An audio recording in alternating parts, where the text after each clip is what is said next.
2, 3, 4, 5. Come on up here. 6, let's go. You too, come on. Here, you can take those. Oh, I was going to say take the stairs, but you don't need them anyway. Okay, guys, sit down or sit beside the chairs. Get on up here. Get on up here. Okay, I'm going to ask you some questions. Just stand beside a chair if you can't sit on one. That's okay.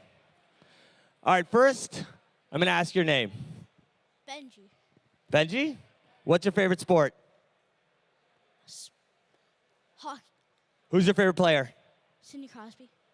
Sidney Crosby? Do you think he's going to win the Stanley Cup this year? Not sure. Do you think Toronto's going to win the Stanley Cup this year? Probably not. 100%! Thanks for that, Benji! And what's your name? Brooks. Sorry, what was that? Brooks. And what's your favorite sport? Baseball. Who's your favorite player? I don't know. Did you go to a game this year? No. Why haven't your parents taken you? Brooks, you have. You have. I don't remember. He doesn't remember, but he has, his older brother says. Now, what are you hoping to pull today? A very good card. Okay, we got some cards for you to open. What's your name? Harrison. Harrison, what's your favorite sport? Baseball. What's your favorite band? Grateful Dead. That was the answer we were looking for. Okay, come tell me your favorite player. Vladdy. Vladdy? And do you think the Jays have a good shot at winning the champs this year? Not at all. All right, good answer. Very honest. Very honest. All right. What's your name? Benji. Benji. And what's your favorite sport? Football. Football. Okay, and who's your favorite player? Anyone from the Bills. So, a Josh Allen fan, I see. Excellent, excellent. Okay, here we go. What's your name? Ethan. Ethan, what's your favorite sport? Hockey. Who's your favorite player? McDavid. Terrible answer. The right answer would have been Austin Matthews or Mitch Marner. Continuing on. What's your name? Miller. Miller, what's your favorite sport? Hockey. What'd your dad buy you yesterday? A lot of Matthew Nye stuff. And is it all game used? You're damn right it is. Yep. All right, and that's your name? Lior. Lior, and what's your favorite sport? Soccer. Who's your favorite player? I don't have one. The answer is Alphonso Davies. Thanks, Lior. All right, I'm going to get you guys some packs right now. First, let's get you guys some giveaways for being so kind about coming up here. Hold on one second. Who knows what these are? Yeah, there you go, boys. These are one-touches, thanks to our sponsor, Ultra Pro. I'm also going to hook you guys up with some bags from our sponsor, Whatnot, who's sponsoring this stage show right now. So these are to hold your very special cards. So when you get a really good card in the packs I'm going to give you, you put them in here, okay? All right, let's open some packs, guys. Here we go.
All right, we got some new guys coming up on the stage, so I'm going to ask you some questions. What's your name? Miles. Miles? What's your favorite sport? I forget. Hockey. Hockey, and who's your favorite player? I forget. I don't know. Austin Matthews, good answer. What's your name? Isaiah. Isaiah, what's your favorite sport? Basketball, hockey, and soccer. Okay, a lot of sports. Okay, who's your favorite player? RJ Barrett, great answer. Come on over here. I got a pack of cards for you. Got a pack of cards for you. What's your name? Benjamin. Benjamin, what's your favorite sport? Basketball. Who's your favorite player? Jalen Brunson. Come on, bro. You're in Toronto. Let's try that again. Who's your favorite player? Scotty Barnes. There we go. Excellent answer. You get a pack of cards. One pack, one pack. What's your name? Justin, Justin, what's your favorite sport? basketball. Who's your favorite player? I like Stephen Curry.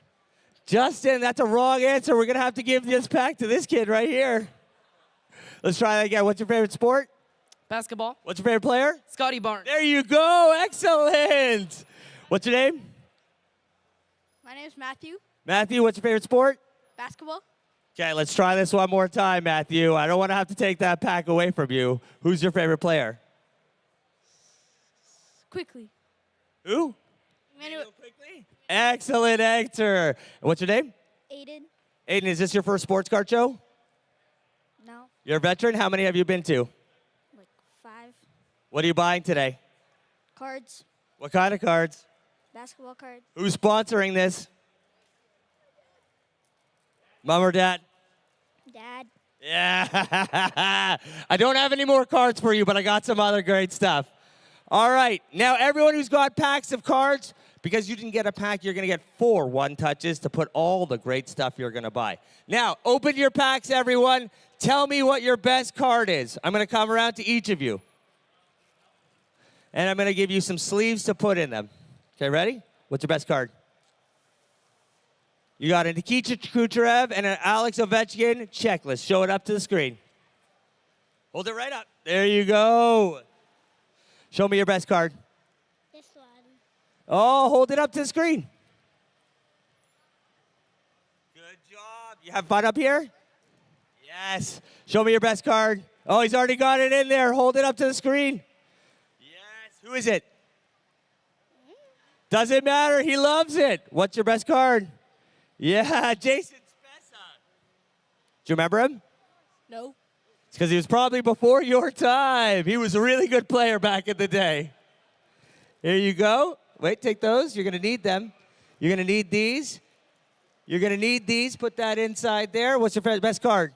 The Clayton Keller Dazzlers. Oh, beautiful. There you go. For the rest of them, Miller, what'd you get?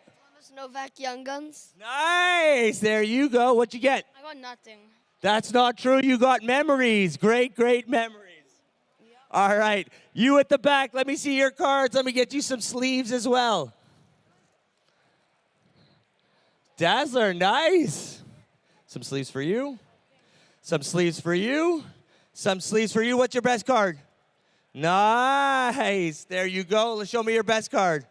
Beautiful. Keep some sleeves. Ooh, very nice. Nice. And what'd you get? You got those? Okay. So now I'm going to get you guys some sleeves on the way down. Thank you very much for joining. Have a good one. You guys stick around here. I'm going to give you some prizes over at the side. So give me 1 sec. And again, thank you to Whatnot for sponsoring this. T-shirt for you in the back. All right, guys, have a great time. We will see you later. Try to walk down the stairs if you can. Yes. Thank you, everybody.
What's going on, everybody? Hopefully everyone's having a great day here at the Toronto Sports Card Expo.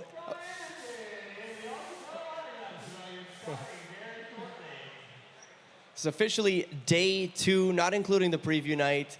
And we have a very special guest on the stage with us here today. We have none other than Mr. Billy Harris. How are you doing today? I'm doing great. Thank you very much. Thank you so much for coming, and hopefully everyone in the audience will be able to hear some wonderful stories about your playing days. And, you know, you were drafted first overall, which comes with just incredible expectations. How was that as a young individual stepping into the league with all those expectations on your shoulders? Well, first of all, it was New York City. And all the stories you hear about the New York press is very, very true. They can be pretty tough. But probably the biggest thing was the WHA was just forming. And a lot of the potential NHL players that we drafted jumped to the WHA. So that really hurt us from a development point of view, or a lot of the younger players in the long run might have helped us. But we were really short NHL caliber players because of the WHA. So that was, you know, I think we set a record for futility our very first year, and until the Washington Capitals came along and broke it. Wow. I mean, that's wonderful. You played with some of the most legendary players in, I mean, we've got Mike Bossy, we've got Potvin, we've got, I mean, the list goes on and on. Dion for a bit in LA, am I correct? Yes, yeah. I mean, Marcel's a very good friend of mine, and what a great player he was. He's actually here. He's here today. I don't know if you saw him. I look forward to seeing him. Yeah. Yeah. Talk to me about that. Talk to me about playing with. While you were playing with these stars, did you have any inclination that they were going to be as good as they became? Like, were you playing there and you're like, this guy is going to essentially be a legend?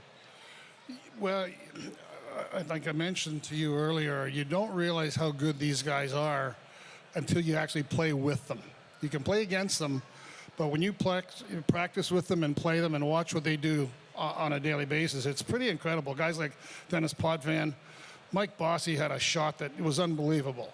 And then, to me, the superstar of all superstars, well, Brian Trottier was amazing. Yes. But playing with Marcel Dion in L.A. was just incredible. To do what he did, win the scoring championship, when Gretzky was in the league, with a team that really had nobody else on the team. That's how good Marcel Dion was. I love hearing stories like this. What would you consider your favorite memory? You know, it doesn't necessarily have to be with those guys, but if you can reflect back on your time in the league, what do you think your favorite memory was? Well, the one real vivid memory of Marcel Dion, because I shot left and played right wing, I could play left wing or right wing very, very handily, very easily. And Marcel, I would play on his line if Charlie Simmer or Davey Taylor got hurt. So I'll never forget it. We come back on the bench, and he goes, Billy, he goes, I'm going to get the puck in the neutral zone, and I'm going to go back and forth, so don't go offside. And he says, I want you to go to that far post, and I'm going to hit your tape. It was French accent. And the little guy, he went back and forth and around, and next thing you know, the puck's in the net. And I've never seen that in my whole life where you could orchestrate like a football play on ice. It was just blew me away. That's how good he was. So he told you what was going to happen before it happened. Exactly. And if I hadn't been playing with him and seen it happen, and it was like I say, that's a very vivid memory of Marcel. I love that. Thank you so much for sharing that. Is there one player you played against in particular that if you saw him on the street, you probably wouldn't say hi to him? Well, there's the Broad Street Bullies back in the 70s. Yes. We had quite a few run-ins with them, but we got bigger and stronger. Clark Gillies, Bobby Nice, and we had some pretty tough boys, and they could handle the Schultzes and the Seleskis. But their ringleader was Bobby Clark, and he was not a favorite of mine because he had all those big goons. He would stick guys and cheap shot you, and then he'd have the big goons protecting them. So that would be one person I wouldn't be too keen on seeing. That's awesome. Is there a moment that you can reflect back on that you might have playing injured or taken a puck and gone back out for the next shift where you were like, man, I probably wouldn't have done that if you asked me to do that today?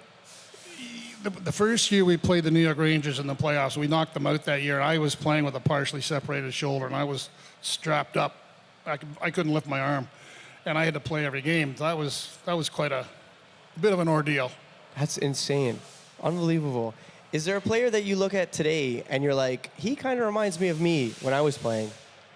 Not really. The game has changed so much. I mean, it's so much quicker and faster, and these guys, they seem to be getting bigger and bigger.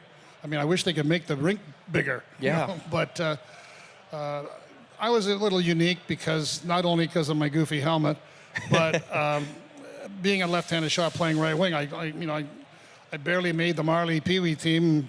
I was the last guy on the roster, but that was the only position open. So that's why I started as a right winger, shooting left. And there wasn't too many of those in the league. There still isn't too many in the league like that. Not very many at all. Europeans, that's normal.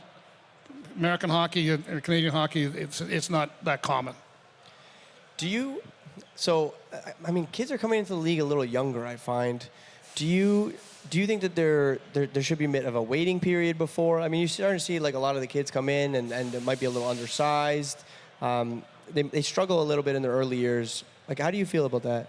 I agree with you because when I turned pro in 72, I was 19. And that extra year or two of maturing, you get bigger and stronger. Now the kids at 18, I think they need that little extra time. I really do believe that. I love that, man. Is this your first time at the Expo? I was here a couple years ago. Yeah, I can't believe how it's growing. It's amazing. 2 halls full now, and I was just about to it's ask. good to see. I mean, I just was sitting in the parking lot, and the people coming in still. It's wild. It's great to see. How do you feel about the collectible space at large? Like, do you collect? I still get cards sent to me. I do my best to get them back and to people. And from my previous business, I was manufacturing soybean wax candles, so I had a website where you could get pictures. And That's awesome. So if you Google my name, you'll see the website for candles. So I still get mail almost every week. That's amazing. And cards and. Is there anything you've kept from your playing days? Oh, I've got jerseys and trophies and a few, Trophies, I like They that. got one room we call it the hockey room, and And which is your A lot of favorite? baseball trophies too. I played a lot of baseball growing up. Oh, really? Roger Nielsen, the coach of the Leafs, was a high school teacher. He taught me in high school, and I delivered Globe mails with him. That's incredible. And we played baseball, and that was my off-season sport, and hockey in the winter. If you could go back, would you choose baseball? No. I still have the same belief. There's not that many Canadian ball players in the Major League Baseball leagues, but there's a lot more hockey. So I sort of went with the odds and stuck with hockey. I think it turned out all right. Yeah, no complaints from me. I'll tell you, it was a lot of fun. 12 years, and as Eddie Westfall used to say, a lot of blood, sweat, and beers. That's awesome. If there's one thing that if you could own, like a piece of, I mean, you said you had a lot of cool pieces of your playing days. Is there anyone that you kind of idolized growing up, or maybe when you were playing as well, or even maybe now, and you're like, I really wish I had this specific puck or this specific stick, or... Well, who impressed me in my early years was Bobby Orr. I mean, I worked at his hockey camp. It was the Orr Walton Sports Camp in Aurelia. And Bobby was just a down-to-earth guy. And I got to know him in the summer times, obviously. But playing against him, the face-off, he'd be leaning against me, and he would go, "Hey, Billy," I go, "What, Bobby? Where you going after the game?"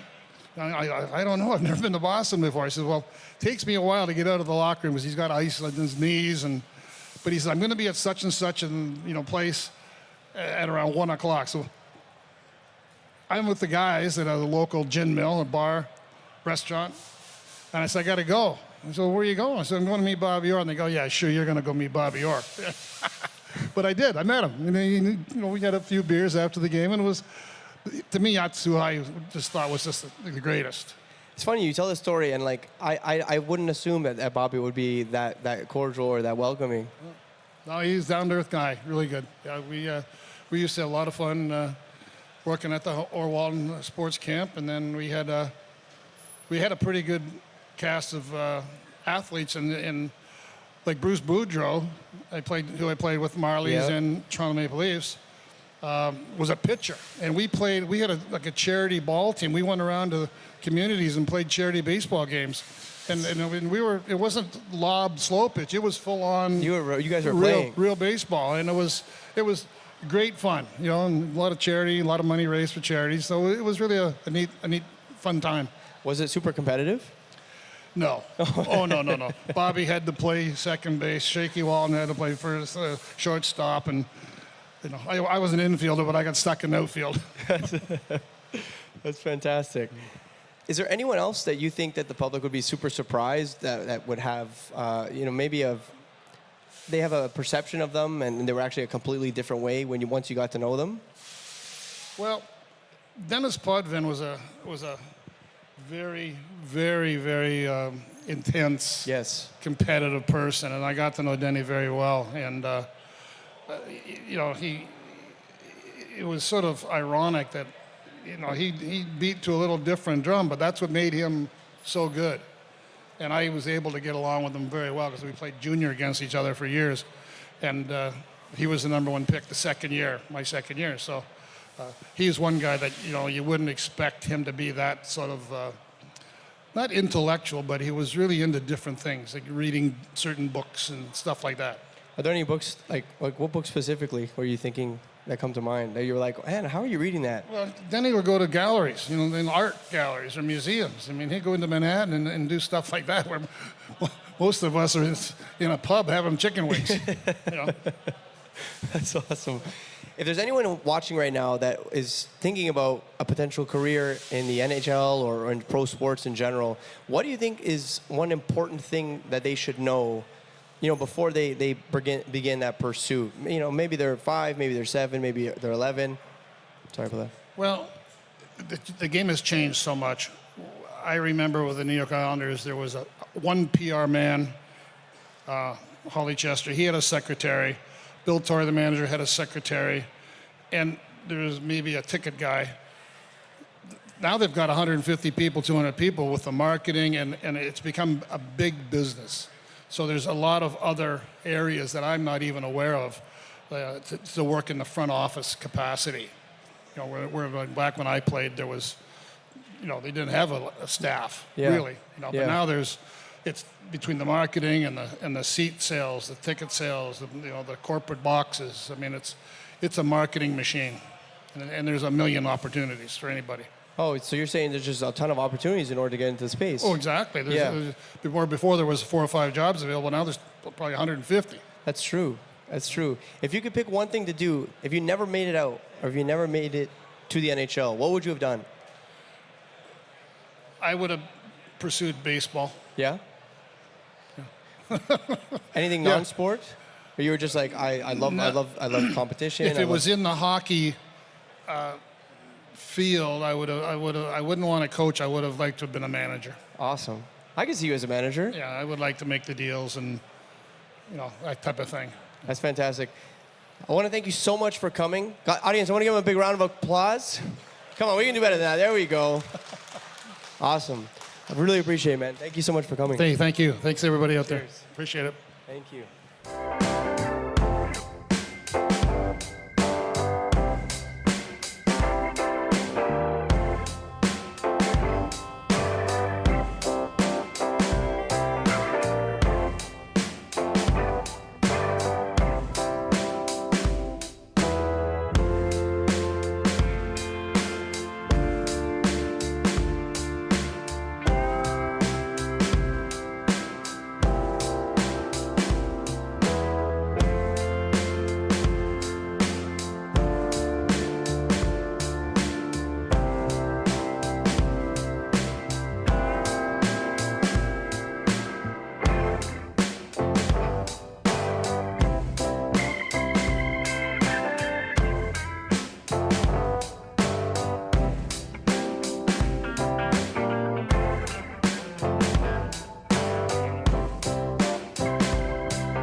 All right, good afternoon, ladies and gentlemen. My name is Camila Gonzalez, and it is such an honor to be here with all of you at the Sports Card Expo with none other than an absolute hockey legend. He is a Hockey Hall of Famer, four-time Stanley Cup champion, and one of the highest scoring defensemen in the NHL. Ladies and gentlemen, Larry Murphy. Hello, Camille. Good to see you.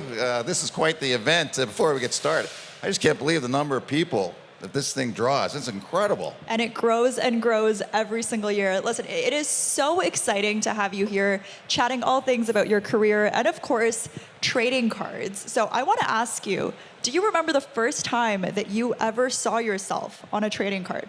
Oh, I remember that. That's, there's big, coming to the National Hockey League is a dream come true. And there's moments that stay with you that you'll never forget. And of course, one being the first game that you play in.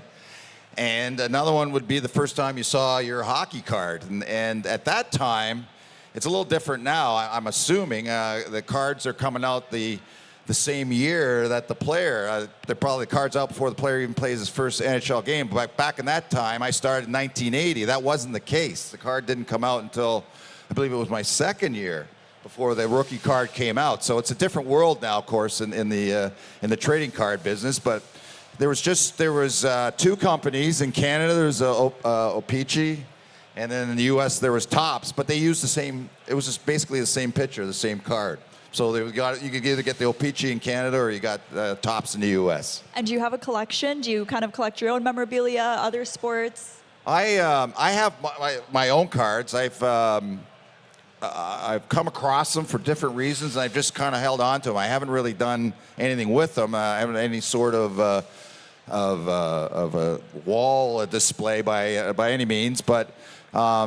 Yeah, I come across them. It's amazing those years there in the 90s where it seemed like there was like 10 different companies were in the card business, and every year you had 10 cards of yourself. So you really accumulated a lot of different cards. And even to this day, I come across a card that I've never seen before.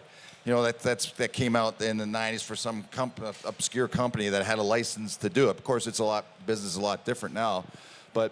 Yeah, it was being on the cards very exciting. Now, in terms of personally collecting cards, I wish I'm sure everybody in this room that's around my age or older wish I'd held on to my cards and I didn't stick them in the spokes of my bicycle.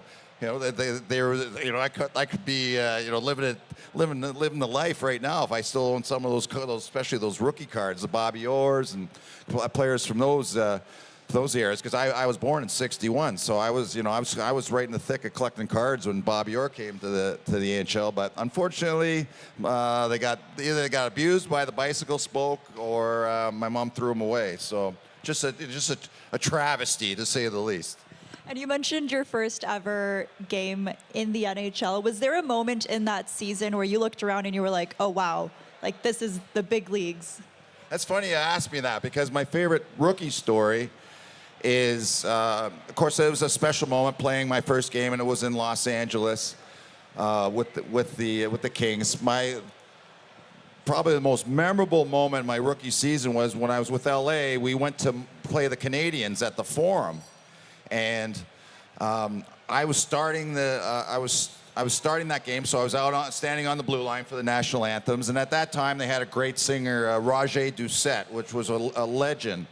And I grew up watching him anytime I could see Montreal and Hockey Night in Canada. My dad was from Montreal, so he was a diehard Canadiens fan. I was always a Leaf fan.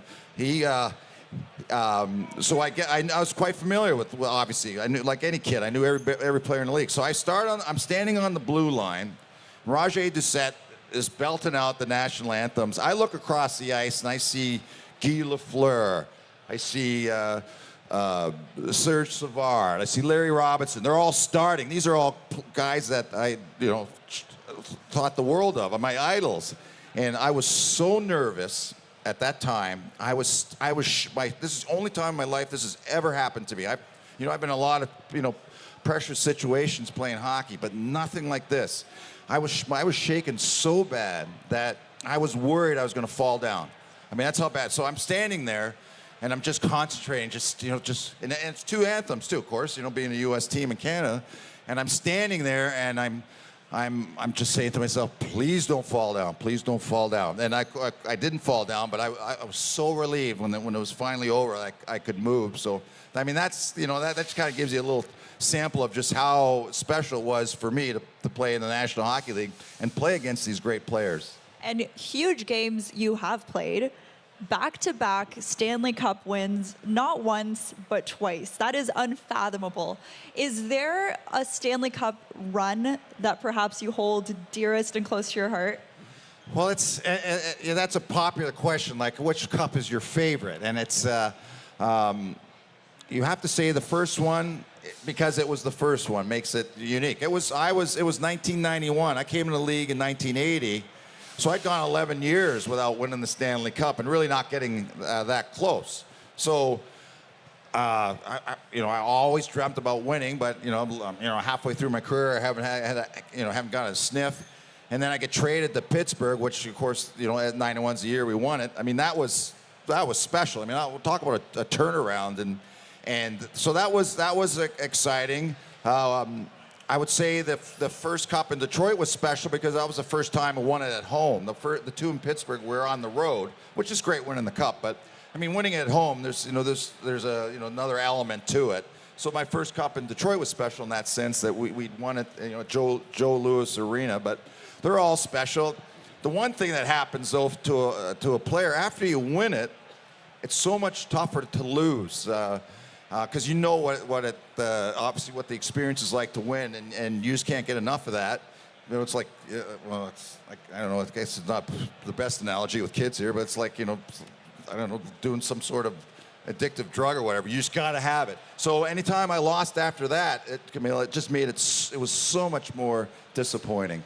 Well, 4 times is it's pretty good. Yeah, I'm not complaining. Don't get me wrong. I felt very special. Right team at the right time. I mean, that's obviously a part of it. There's a lot of great players that weren't that fortunate, and I'm sure to a man that they miss. They wish they had that opportunity to carry the Stanley Cup around, and I was very fortunate.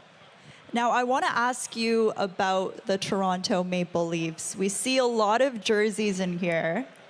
Game 4 tonight. Leafs in 4. What's your prediction? Well, it's tough. The fourth game's. I mean, I expect the Leafs to win without a doubt. The fourth game, Ottawa's trying to save face. Desperation for the Leafs is like any team in a 3-0 situation.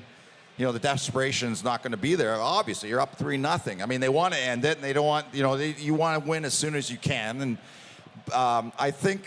I mean, I'd hate to predict. I think it'd be tough to bet against Ottawa in Game 4, but I mean, it's going to be Leafs all the way in this series without a doubt. I mean, they're just a far superior team and exciting time. I mean, I'm aging myself right now. I was born in '61. I remember when the Leafs won the Cup. I can't remember a lot about it, but in '67, I remember that. So. I mean, I'm watching. I'm grew up in Toronto, so I'm still a Leaf fan. So I'm watching closely. So I want to see that parade. I'm sure as every other Leaf fan in the world is just, come on, let's go, let's get it done. Well, go Leafs, go, ladies and gentlemen. Larry Murphy. Thank you so much for joining us. Oh, you're welcome. And yeah, go Leafs.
Good afternoon, ladies and gentlemen. My name is Camila Gonzalez, and it is such an honor to be here with former Leafs captain and probably one of the most beloved Toronto Maple Leafs of all time. Ladies and gentlemen, give it up for Wendell Clark.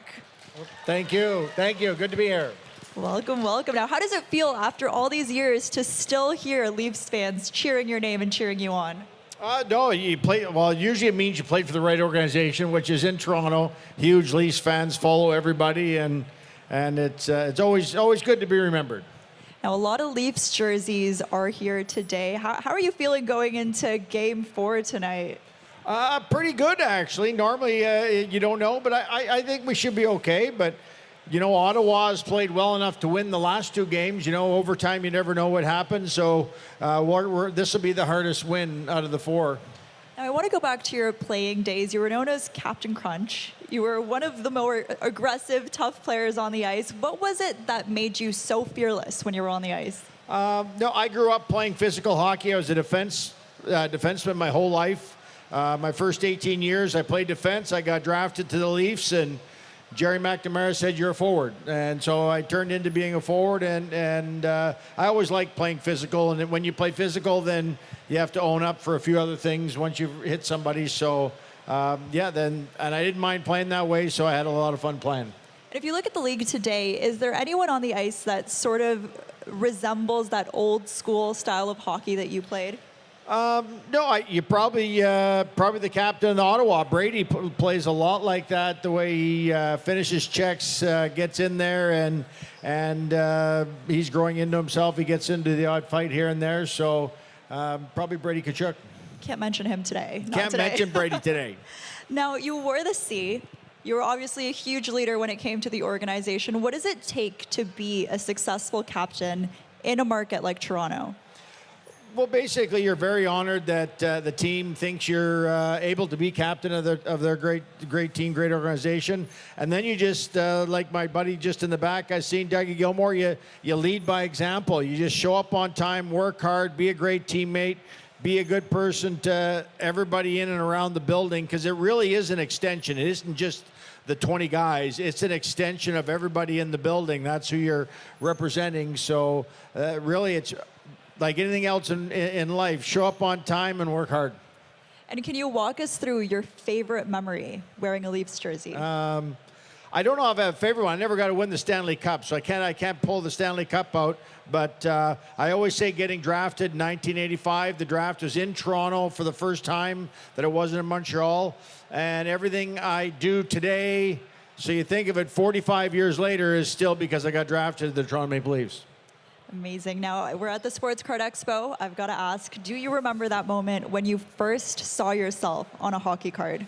No, the first hockey card would have been actually playing junior, because we were associated with the Saskatoon Police. So I'd have been connected with the Saskatoon Police Association and a Saskatoon Blades hockey card. And do you collect any memorabilia? I never did. I have a sweater from a home and away jersey from each team I played on. My old hockey stall from the Gardens. Couple wood sticks that I've tracked down. I've stolen off people that come to get them autographed. And my last two pair of skates that I ever wore. Now, I want to ask you, back to your playing days, who was the toughest opponent that you ever faced off against? I don't know any one toughest. A lot of tough guys, hockey-wise, not necessarily always fighting, but a guy that I battled with all the way up through junior and then the NHL, and then we became teammates, was actually Bob Rouse. Played in Minnesota, played in Lethbridge, played in Washington, and then got to play with us, and then he won a Stanley Cup with Detroit. But Rouser was always like the right defenseman. I was a left winger, so we always had to play against each other, and he's a very, hard-nosed hockey player that wasn't scared of anything. And you're still involved with the organization as an ambassador, but can you tell us what's one thing that you miss the most about being a professional hockey player, and then maybe one thing that you do not miss at all? I don't miss training camp. That's it. Old guys don't like training camp as it is. And the only thing you miss all the time is this time of the year. Playoff hockey is what all of us old guys miss. This is the energy, how it was down there. at the arena the first 2 games in Toronto. This time of year is what is a lot of fun to play. There's a lot of kids in the audience I see. Do you have any advice for them if they would want to one day, follow in your footsteps, play for the Oilers, perhaps? Yeah, no, just play hard, have fun, and stay in the middle of the ice. You can only score on both ends. Remember, when you're playing, your buddies always want to say they stay wide and stay open, and it's only you and your dad know you're wide open when you're playing hockey. Always follow the puck. Always come back towards the puck. When my son was your age, and I would put him on the ice, and he'd say, well, that guy never passes. He's a puck hog. And I say, well, then just follow him, because he's going to get checked. Then you get the puck. But so many times at youngsters, you always want to stay so wide because the ice is so big for little guys. And now you're always wide open, but your buddy's not good enough to get you the puck and be able to pass it that far. So you always want to come back to the puck. And in the NHL, it's the same thing they're telling the guys tonight. Come back to the puck. You got to play in the middle of the ice and shoot the puck. Those 3 things are what Craig Berube will be saying to the Leafs today in their meeting, I guess, before the game. And it's the same things you'd say to the kids at any age. And a lot of times you hear all the people talking Saturday night on TV or in between periods, and they make the game sound so hard. That's just the talking heads. They just make it sound harder than it is. It really a simple game. Doesn't matter the era. It's just play and be around the puck. Tonight's obviously a big game. I'm always curious, as an athlete, do you have any superstitions or pre-game rituals that you would do ahead of a massive game? No, mine was always the same. I actually had to change as I grew up. I used to throw up before every game. I would get too wound up, and I'd be like, so I had to stop doing that because I'd be losing weight as the year was going on because taking too much energy. So it's only real big games I would get myself that worked up. And now when I'm not playing and I'm just in the PR, I'm not in the hockey part, I'm just PR and fans and everything outside. I usually start watching the game, and if we haven't scored yet, I leave and listen to Joe Bowen and Ralphie on the radio, and we always score when I leave the building. So you're not in the building tonight? No, I'm not in the building. I'm at my Good, restaurant in Oshawa tonight watching the game, and the same thing will happen. If we haven't scored any goals by end of the first, I'm taking off. Can we get a prediction? No, I can't make any prediction. I'm just keeping our fingers crossed the good guys do well. Did you have a message to all those Leafs fans that are here tonight, obviously really excited for this year's run? But yeah, no, it's a great year to be a Leaf fan, I think, and hang in there, stay tough. I think our team is, we've played 3 games already. I don't even think we've played well yet, and we're up 3-0. So I think it's a good sign. I think our guys play, and when I say don't play well, they're playing the right way. We don't give up a lot of shots. We take everything high risk away, so it's hard for the other team. But I still think we can be lots better as the playoffs continue, and hopefully the playoffs do continue. Well, looking forward to that. Thank you so much for sharing your memories, your passion for the game, and go Leafs go. Go Ladies Leafs and gentlemen, go. Thank you. Clark. Have a great time. Thank you.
Good afternoon, ladies and gentlemen. Welcome to the main stage at the Sports Card Expo. My name is Camila Gonzalez. It's such an honor to be here with one of the best women's hockey players in history, four-time Olympic medalist, Hockey Hall of Famer. Please put your hands together for Angela Ruggiero. Thank you. Welcome, welcome to Toronto. How does it feel to be here? It's great. I love coming to Toronto. Yeah, I got into the Hall of Fame in 2015, obviously here.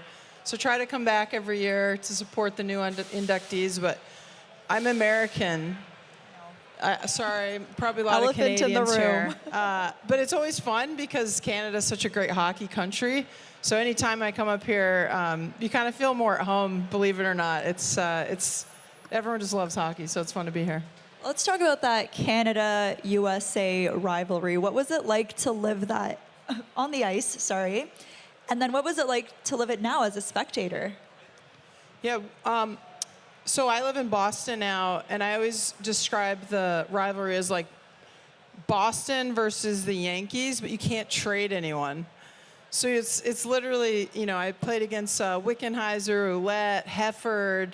I mean, these big, great names for 4 Olympics, 15 years. And you just, you know, you remember things from one tournament to the next. And I guess that sort of rivalry gets passed down from generation to generation, too. But I always say you're 99.9% alike. You're a female hockey player representing your country. The Olympics are sort of the biggest stage. And so you actually have more in common than not in common. And so now as I'm retired, it's fun to go back and talk to some of those players and, you know, rehash kind of some of the rivalries, or, hey, I remember when he stuck me, or, hey, I remember that goal. So it's while it was happening, it was super intense. And afterwards, it's just fun to talk about. And now looking at that rivalry today, I mean, we all saw it with the Four Nations as well, but what does it feel like seeing that game, knowing what it's like to be on the ice, like looking at those players, that pressure? What's that rivalry like? I mean, for me, it immediately puts me back into play mode. You know, like, oh, I remember my pregame, and, you know, I had the same thing to eat, and when you walk through that tunnel, you get those feelings all over again. So I can just appreciate the intensity of it. And I know what's on the line, and I know what they're doing each and every day to prepare, both on the American and the Canadian side. There's a sense of pride that goes with that. And it tends to flip-flop, right? You know, you win one, it hits the post. The next year, you might take gold. But you're always guaranteed a really intense, fierce matchup. And I think that's what fans love about it. It's some of the best hockey in the world, and you know that every single game matters. Four-time Olympic medalist. What is your proudest moment wearing that USA jersey? Probably the first Olympics I was in. The first time women's hockey was actually in the Olympics was in 1998. I was 18 years old, the youngest player on that team. We were all rookies because no one had ever been to the Olympics, full stop on it, either team. And I just remember being in Japan, you know, wide-eyed and so excited to be a part of the Olympic movement at that point, bringing women's hockey onto the stage for the first time. And then, of course, we upset Canada. Sorry, everyone here. We had never beaten Canada up until that point, and so that was super proud to hear your country's anthem. And just to know the impact you were having on the game back home. I mean, none of us knew how many people are watching or how many kids signed up for the first time. So, yeah, it was fun. And you talk about that impact on the game. You've been involved as well on the business side of the sport, on the governance side of the sport. Why is it so important to have athletes at that decision-making table? Yeah, I got into the business side after I retired, just trying to figure out more ways to get fans engaged, excited about sport, using technology. Athletes are leaning into it from a performance perspective, but a lot of the data coming off the athlete could be used for betting, could be used for statistics, it could be used just to better understand the players, their likes, their dislikes. So, yeah, when I retired, I really wanted to stay in sport. Everyone says, oh, you're going to coach, you're going to commentate. Yeah, I did a little bit of that, but the business side was super interesting to me, and more around the fan engagement piece.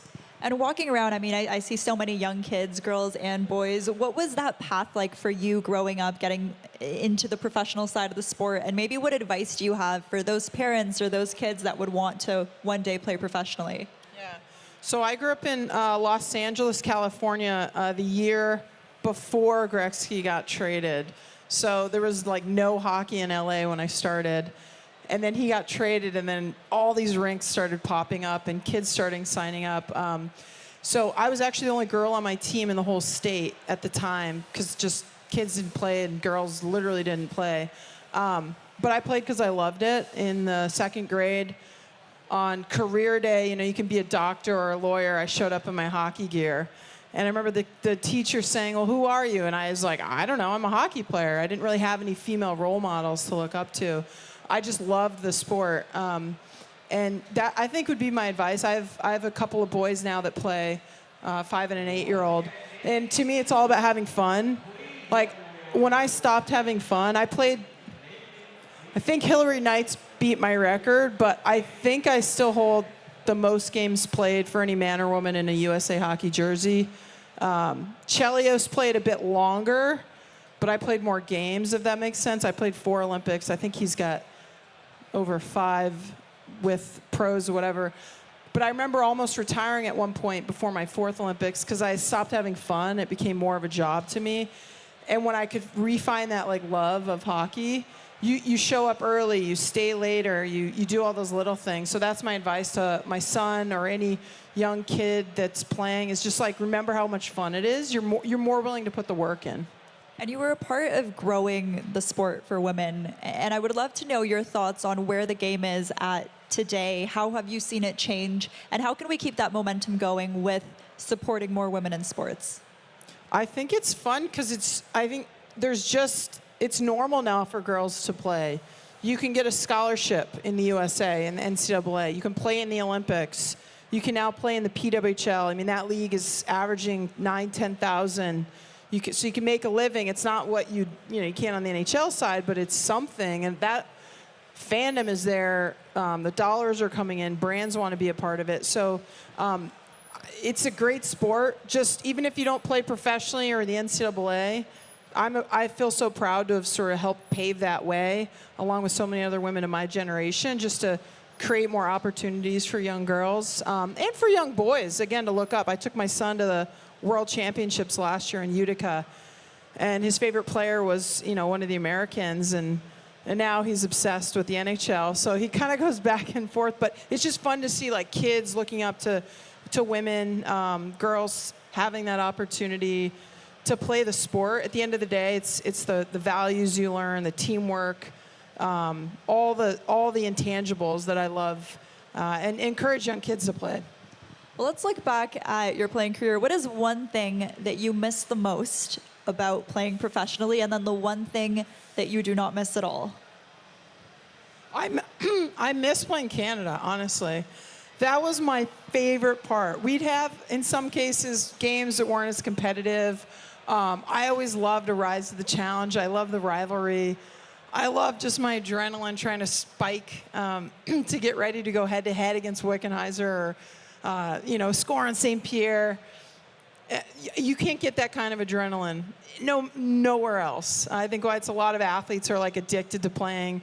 You walk out and the crowd's there, and all your hard work and training has to come together in that moment. So playing in the Olympics against Canada, there's no bigger stage. That was definitely my favorite. I definitely don't miss traveling in my gear.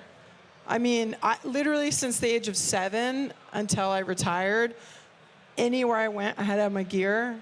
Even summer training, vacation, something. You got to be on the ice. I mean, that's just a fact. So it's nice now I have a little carry-on. I'm just get on a plane. And we were at the Sports Card Expo, so I want to ask, do you remember that moment when you first saw yourself on a hockey card?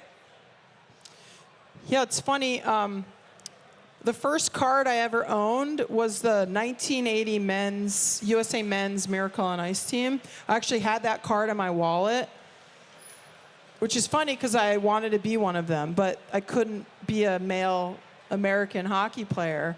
There were no women's cards. But I had that card as a reminder of like, oh, I want to play in the Olympics one day before women's hockey was even in the Olympics. But I remember having that card, and then obviously I was a mad collector. I had tons of NHL cards. Yeah, when I was before the '98 Olympics, I think they put a set of cards out for our team, and it was just cool. It was like, oh wow, like we've made it. Women's hockey's made it. Yeah, it's crazy. My son now collects my cards along with many others, which I find kind of crazy, kind of humorous. Well, yeah, women's sports, women's hockey has grown so much over the years. It will only continue to grow. So thank you for championing it on the ice, off the ice, and for giving us your stories today. Ladies and gentlemen, Angela Ruggiero. Thanks for having me. Go.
How's everybody doing? All right.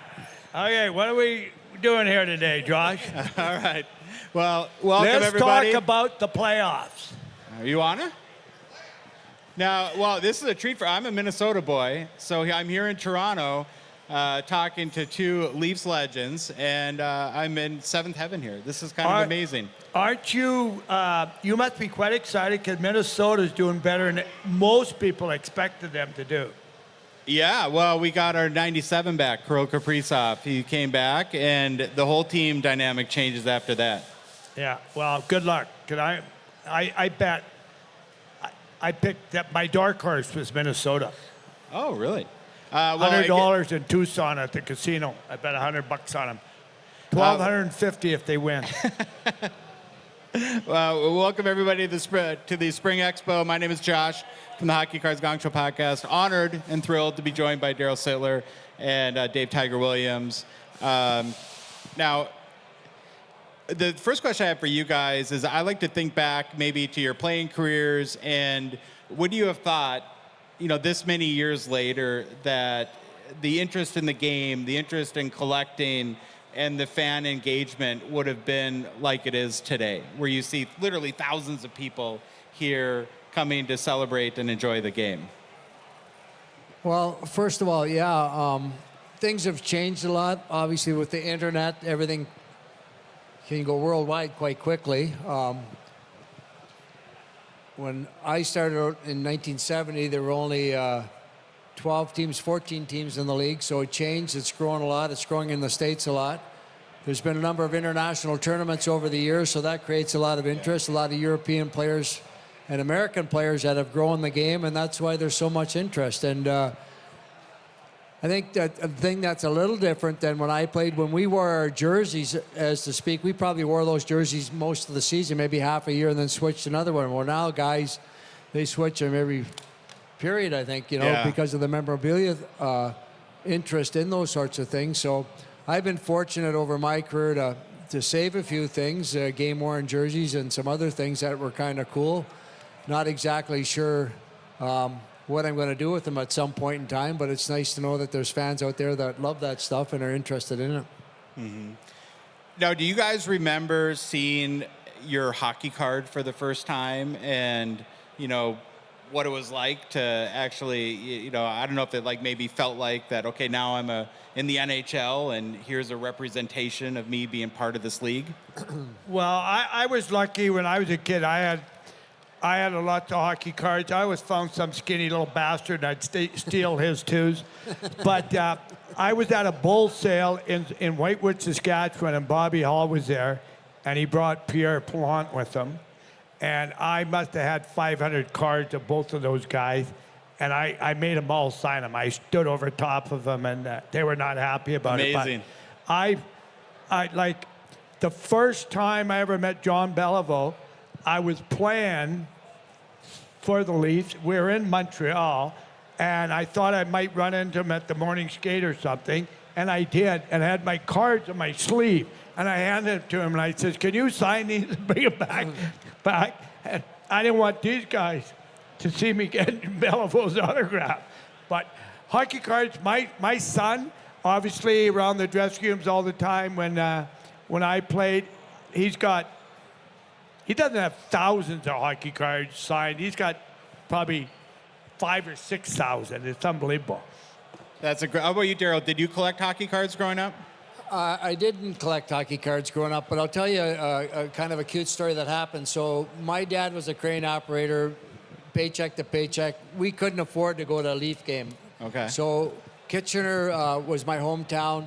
There was an exhibition game. Chicago Blackhawks were playing the Rangers on a September night. My brother and I went with my dad. I was probably 7, 8 years old.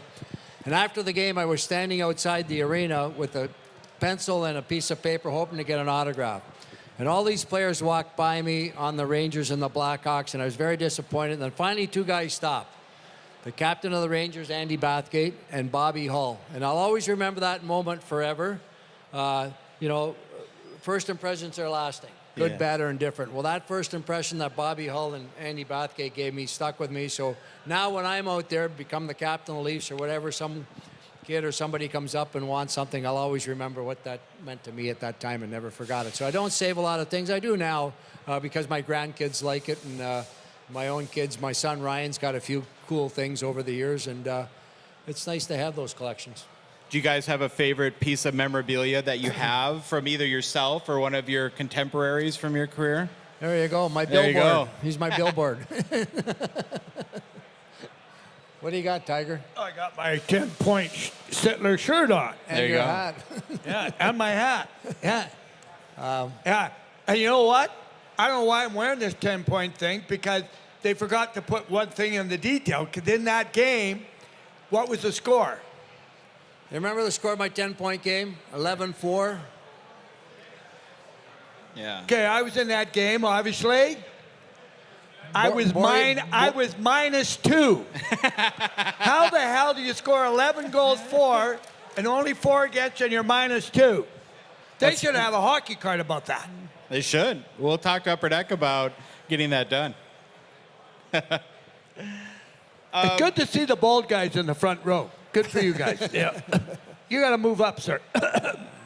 So to answer your question, you asked me if I have a few pieces of memorabilia. The Canada Cup goal was a big goal for me. I was fortunate to keep the stick and the gloves and the jersey. I have that. I got it from Czechoslovakia. After the game, we had switched jerseys. Yeah. And Bozilev was the player for the Czechs that had my jersey. And after 40 years, we did an exchange. I had his jersey here, so that's a cool item to have. The night, and it's probably not a very popular night, Tiger was there when I took the C off my jersey. Mm-hmm. The trainer at the end of the season gave me that jersey, so I have that jersey, which is Wow. kind of cool. Everybody'd like to have that one, but you know, some other good memories. I don't know, Tiger, Hall of Fame stuff, banners, all that shit, right? You don't know anything about that, right? No, I don't know anything about that. That's a different league. I didn't play in that league. Well, okay, so here's... I got one sweater, though. You do? Yeah, only one. It's the only one that didn't have my own blood on it. That's the only one I say. All right. Now, I like to ask this when I get the opportunity to talk to former players like yourself. When you look at the game today and how much the equipment has advanced, from the sticks to how light the skates are, if there's one piece of modern hockey equipment that you would have loved to have in your playing career, what would that be? Well, I mean, everything's changed so much. I mean, the sticks are so much lighter. My stick was a real heavy stick, but still could shoot the puck with it. I think it's kind of all what you get used to over the years. Sure. I mean, I look at the goalie pads. I look at the size of the goalies now, how big they are, how much net they cover, and then the equipment they wear. Their pads are so thin. They're, you know, they spread it out. Probably a lot tougher to score now than it was back then because of the size of the goalies. The nets are still the same size. I think the biggest difference is the hockey sticks. I mean, in today's game, the sticks you can use, you can fine-tune exactly the curve, the flex, and all that. In the old days, you couldn't deal with the flex or the curves too much. And the way the puck comes off those sticks is like a golf ball. The poor goalies don't have a chance to react. And if it goes up in the top corner and they're from here to with the Leaf shirt on here, boom. You know, they just got to kind of get, and it's usually in the net before they even get their arm up. So the goalies are great. The other thing that's so much better is the ice. If you went to Madison Square Gardens in the 70s, you skated on half concrete and half ice. Really? And the ice was all snowy and bullshit. And so the guys with good shots, they couldn't shoot the puck as good. Where now the ice is so good, it's so consistent amongst all the 30-some teams, 32 teams. So that's really, really helped the shots. And now with the skates, you can change your blades every period. It's good stuff. And it's the way it should be. I mean, it took a little bit of time, but the equipment is it matches the quality of the player now. Where back in our day, we were way better than the equipment that we had. And, and Johnny Bauer used to come out and practice in '74, my first year, with his original pads on. And, I mean, they weren't 12 inches wide. I mean, they were just these little rinky-dink things, Yeah. It's pretty amazing. But everything should improve. Everything that we do in life should improve every day. Okay, my last question, and it's kind of a selfish question because, being from Minnesota and being from the United States, and I know we have Why do you keep reminding us that you're from Minnesota? Because it's a state of hockey. It's a state of hockey. Help people understand what it's like to play for the Toronto Maple Leafs that maybe are not, from here. Well, growing up in Ontario, obviously we watch the Leafs play all the time. Tiger out in Saskatchewan. Leafs have an unbelievable tradition. I was fortunate when I was drafted in '70. A lot of those players that were on the '72. There you go. Shut up.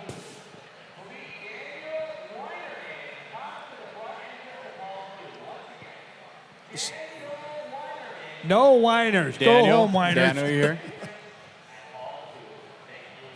There you go. So to finish my answer, so in '70, there were a number of players that I played with, like Dave Keon, Ron Ellis, Bobby Bond, that had won Stanley Cup. So I realized and understood what it meant to win a Stanley Cup, but being a part of it, George Armstrong was the captain, and learned from them the respect they had for the team, the logo, the tradition, what the responsibilities were off the ice.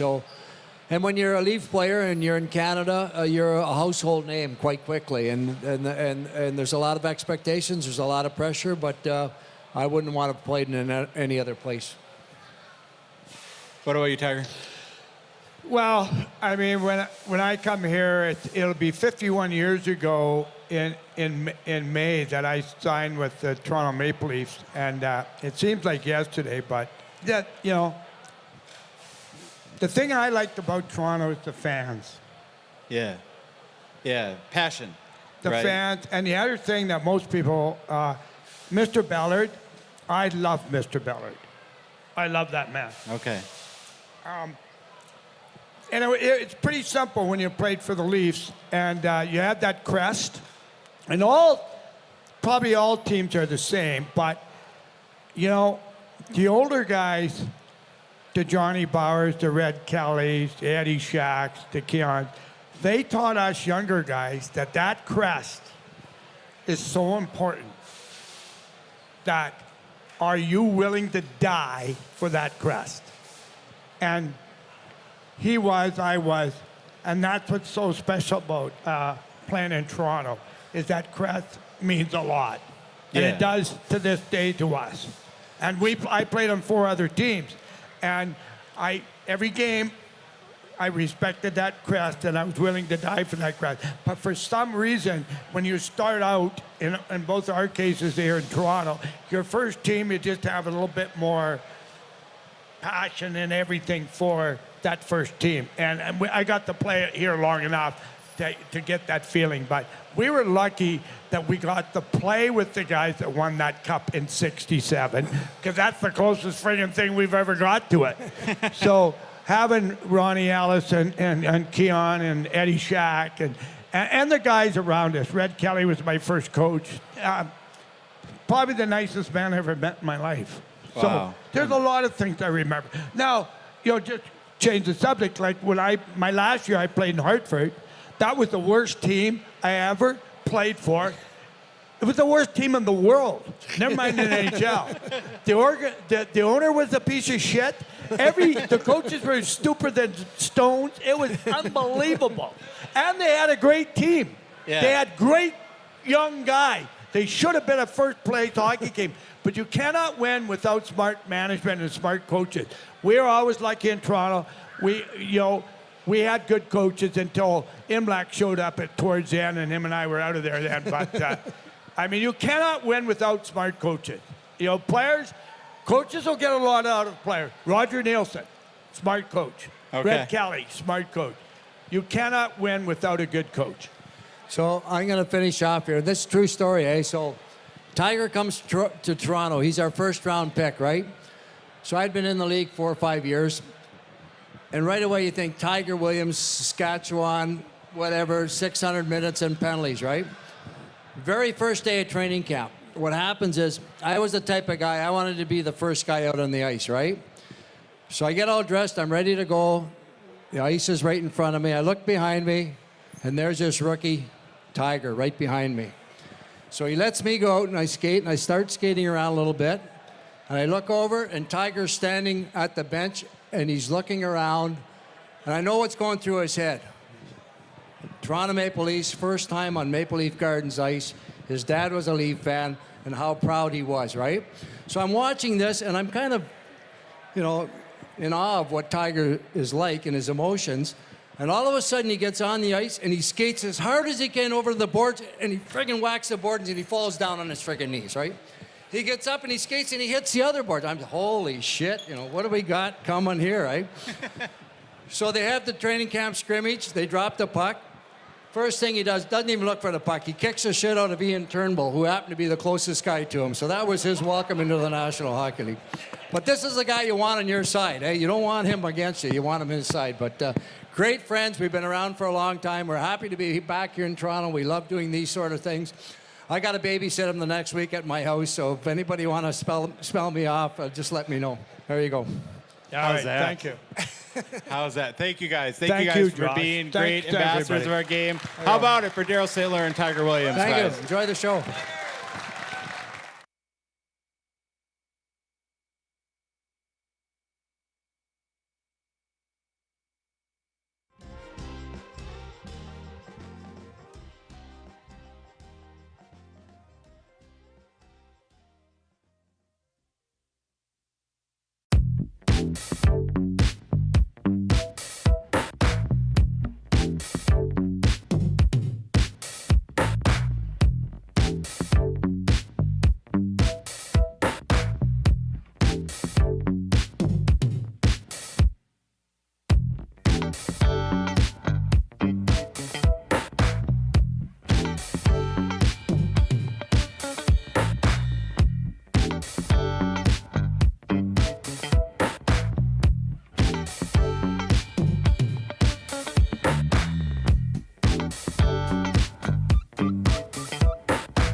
Welcome to Toronto Sports Card Expo. Thank you so much for sitting in the audience today.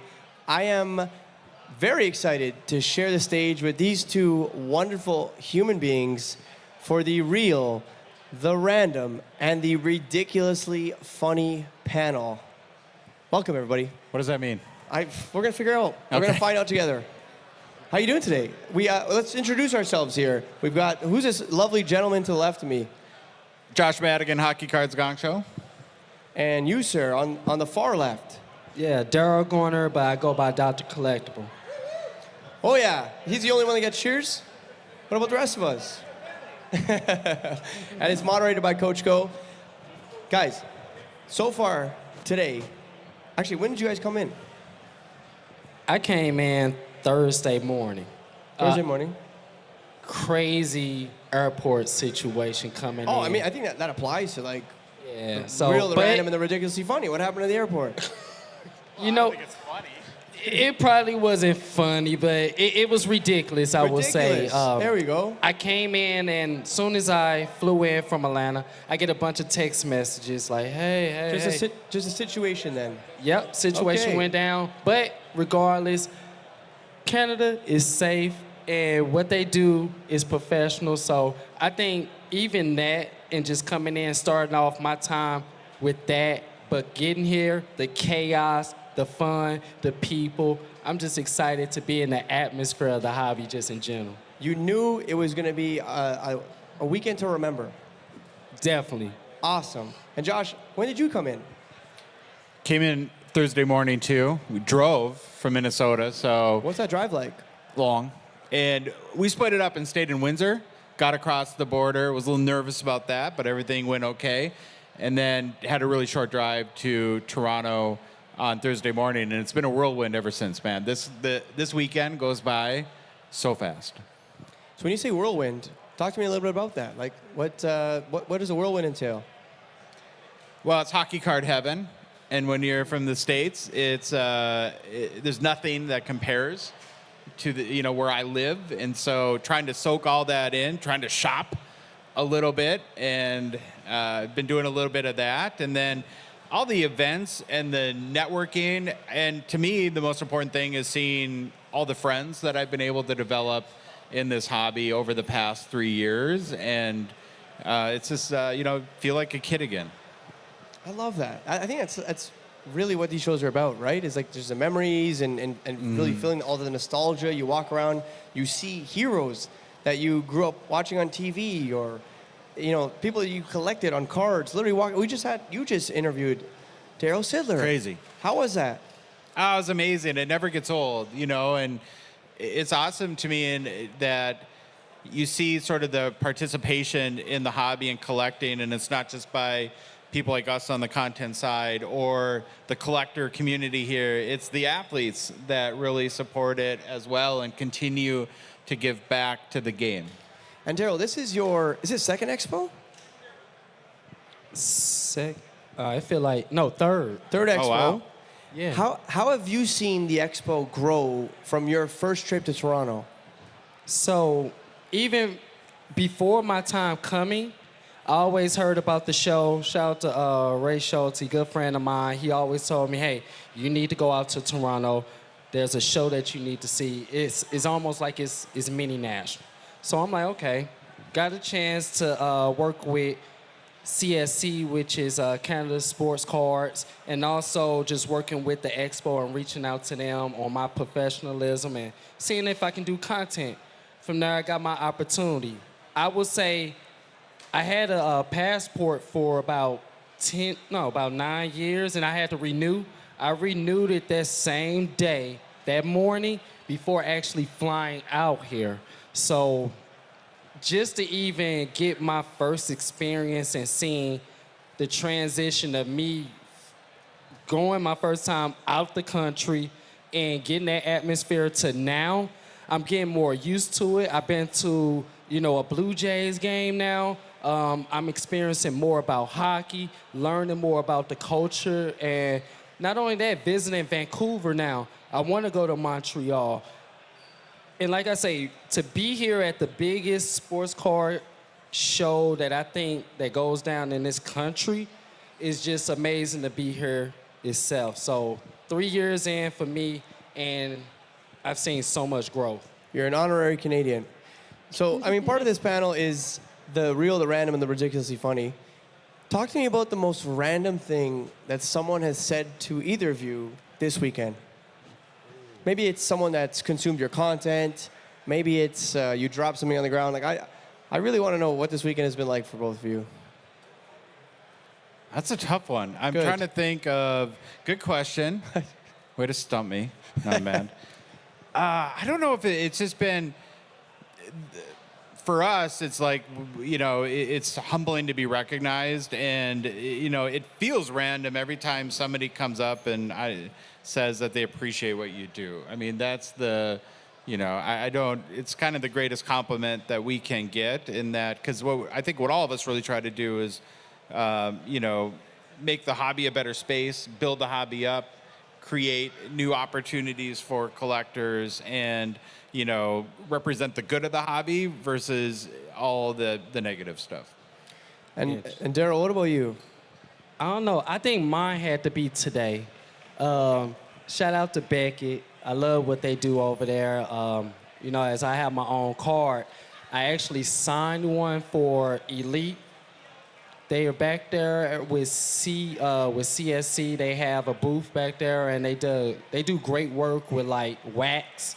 And I actually signed a card for them a year ago, and they gave it back to me. They was like, "Yo, we see now that Beckett has now authenticated your autograph." So I'm like, you know what? I'm gonna reach out to them and see if I can go and get it signed. So there was a kid that was with me, and he thought I can just give my card to them and say, yeah, it's me. Go ahead and get it out. No, it doesn't work like that. Yeah. And he had to break down to the kid like, yo, he signed a paper 20 times with his real name, the Dr. Collectible as well with, you know, my autograph name and everything else. But they needed my ID. They needed so much information to authenticate an individual like me. So I told the kid, let's say if you got a card and you get it signed by one of your favorite athletes, you expect them to do the same thing and have the criteria to do with that card, right? So you know when you have that card, it is authenticated. Yeah. It is being graded, it is being put in great care, and they're doing it like professionals. So even for me, I told them, yo, it ain't even easy for me to have my own autograph. Like, they gave me an 8 on my own signature. No.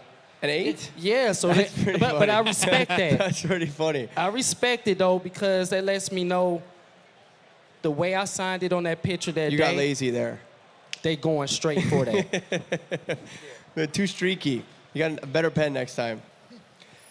Talk to me. I mean, you actually brought it up, Josh. You said, you know, every time that someone comes up to you, you know, it almost feels random. Talk to me about how it feels several years into creating content and creating community and having people come up to you at a show like this, a show where, I mean, your content specifically really has a huge impact.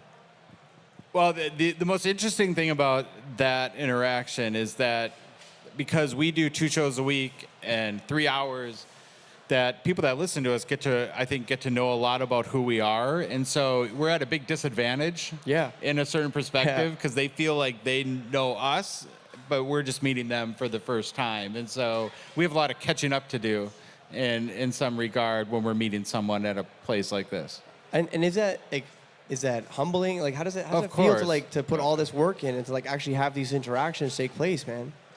Of course, you know, it's like what our goal is to entertain people, to be educational, informative, be positive. Like I said, you know, build up versus tear down. And the biggest compliments we get are when somebody will message us saying, like it was a Monday morning, and saying, man, I was dreading going into work today, but you know, your show helped me get you through the day. That's like the best feeling, right? Because I think, you know, I'm a little bit older than you guys now, and I've, you know, the idea to help anyone, even in the weirdest, smallest way, by doing a dopey hockey card show is a very rewarding feeling. Yeah, I mean, like you're having a real impact. It's like, it's aside from providing value in the entertainment sense, it's, I mean, well, in in the statistics, in the potential buying opportunities or Sure. whatever, set lists, you're actually providing real life value in enhancing their life from like an emotional perspective. And that's just incredible. So, Well, we try, and Yeah. mostly we're just dumb and goofballs. But you're just being you, though. You know what I Yeah. mean? Yeah. That's why you're on the funny stage and not the serious one. Yeah, there you go. Daryl, what about you, man? Talk to me about the impact that your stuff has had on the people that come up to you and how that makes you feel. It's unreal because, like, for me, that's stuff that I don't expect because I generally put that stuff out there to be myself. It's not to, like, deteriorate anyone's mindset about how they feel about the hobby. I'm clear cut. I'm straight to the point, and what you're gonna get from me is authentic. I think most people I have received is that, a father can come to me with their kids and say, hey, yo, this is Dr. Collectible. My content is PG-13 majority of the time, so majority kids are gonna be able to relate to me as well. So I love to see the fact that not only I'm able to touch the father, but I also touch, that son or daughter as well through my content. To get that and to receive that type of feedback from not only just one individual, but the family is watching you, because I'm creating content for someone to be able to enjoy with their son or daughter, the same way I want to enjoy the hobby with my father when he watches my content now that I wasn't doing 5 years ago. Yeah. That's the feedback that I usually get, and it's a joy for me. Seriously. I love that. See, we got the real here as well. Talk to me about the funniest thing in either of your collections. Funny, we can call it random as well. What's the most random thing in your collection? Josh, we'll start with you. Oh, I have so many random Something things. that just doesn't belong. I used to buy.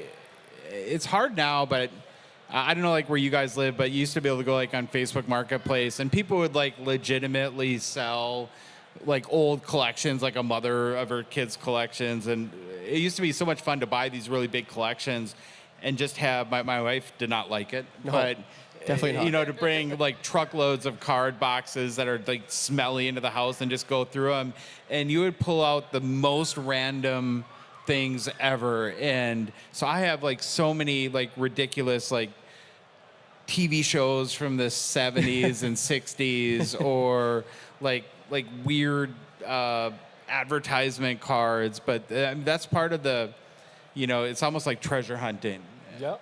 That's awesome. Daryl, what about you, man? What's the most random thing you have in your collection? Random. All right, so I collect magazines. Nice. A lot of magazines, and a lot of these magazines are very controversial. You're talking about Sports Illustrated, ESPN, and it might be a time of a life where the athlete was at their lowest. Oh, okay. Yeah, so for me, the most weirdest item, I actually found it last year at this show. And are you just saying that, or are you? That's just. Yeah? No, I'm so serious. I am so serious. I actually got the video footage and everything. I just haven't put it out there yet because, like, the person controversy. Yeah, of course. I'll be honest. It's like P. Diddy, but he's on the magazine, and the magazine is so controversial of the things that it say and what he's going through now in life. So I'm like, it's almost like a revision of the past is now showing future. So yeah, the magazines, I'm definitely into that. There's a lot of people in time that have went through a lot of things in their lives, and regardless, at the end of the day, with them individuals going with what they went through, O.J. Simpson, whoever it may be, I mean, you still just have to enjoy the art that they put out in their lifetime. So for me, like Mike Tyson, I know he went through things, but at the same time, I enjoy his art. He's a boxer, and that's what he do. And that's what I'm gonna enjoy with that. So magazines for me. Cool. Is there a pivot that you guys, either of you, are kind of like looking to do? Is there like a section of the hobby, or maybe like a collectible, or something that you want to kind of dive into, and you're gonna put a little bit more time than you've been putting into it over the last little bit? Let's say in the next 3 or 6 months. Yeah, for me, it's vintage. Cool. And we've been doing this Get to Know Your Hall of Famers series on our show, where we started with the very first Hockey Hall of Fame class, which was in 1945, and have been profiling every single player until we get to present day. And through that, and both Phil, who's on our show too, we both have the goal. So in the 1910 C56 set, the card number 1 is Frank Patrick, and that's really the very first hockey card. I was looking for it here. Nobody has it, but that's a goal. And so as we're learning more about, and these players, their stories are incredible. Like what an athlete had to go through in the early 1900s, not just to play their sport. A lot of like hockey careers were interrupted by World War I, where they started their career, then they were in France for 3 years fighting World War I, and then come back and resume their career. And beyond that, the Patrick brothers who invented the blue line, and things that are kind of important to the game today. And so it's like, but sometimes I feel like you just got to take that leap. Yeah. Right, and it's hard to take that first step. But once you do, you kind of get sucked in. Yeah, I mean, I love that, man. That's awesome. Daryl, what about you? Is there any like a collectible that you're like, I want to just put a little bit more time and energy into? You don't necessarily have to be buying, but maybe just something that you want to dive a little bit more into than you have been right now. Yeah, a lot of mine recently has been like pop culture, not just singly sports related, but like, I don't know if y'all remember the movie Mars Attack. Yeah. I remember that growing up.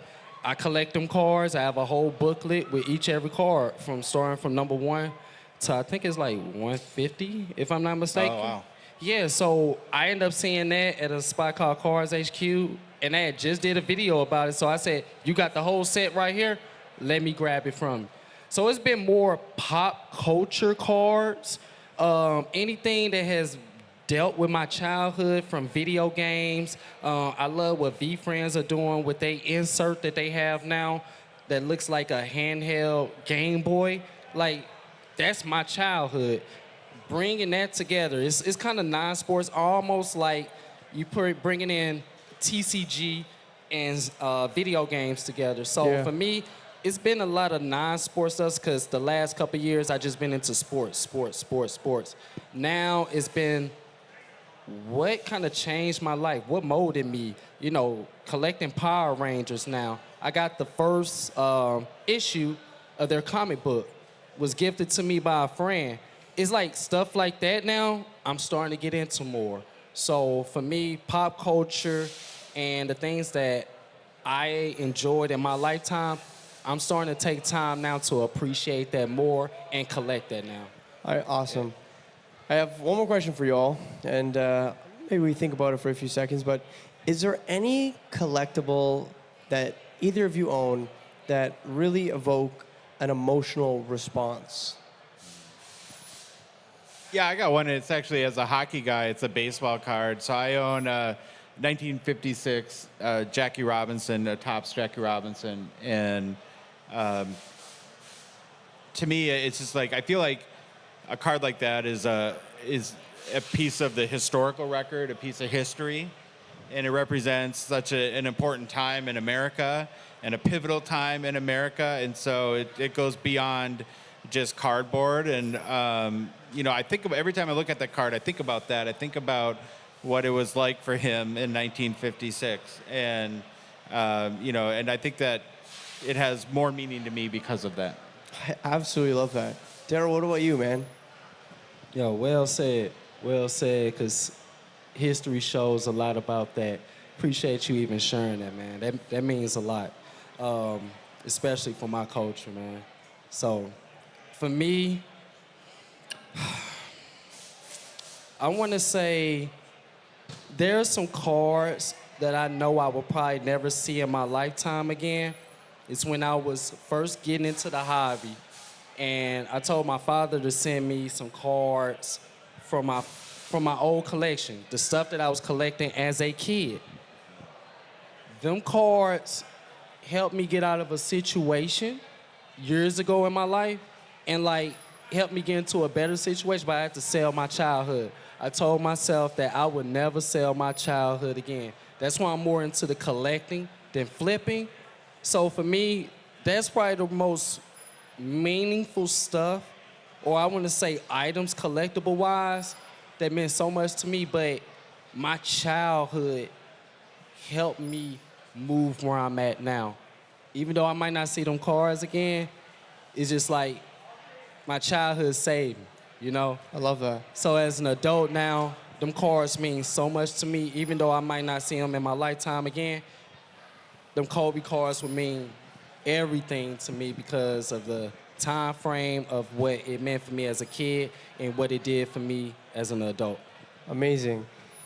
Guys, I want to thank you so much for joining me on stage. I do want to make sure that every single person watching has the opportunity to follow each of you, not just for the amazing content you have, but for the journey that you guys are on and for the immense value that you bring to, everybody every day. So let's start with Josh. Where can people find you? Give them everything. Give them. Well, YouTube or Instagram, Hockey Cards Gong Show. It's pretty easy. Good job, Brendan. You did great today. Try my best. Daryl, what about you, man? Yeah, Dr. Collectible, all social medias, website as well. And if you want to look me up, add me. I'm very active, so if you want to reach out and do business as well, I'm open to that. And this guy here, man, share your social media. Yeah, Coach Co Collectibles, Coach Co across the board.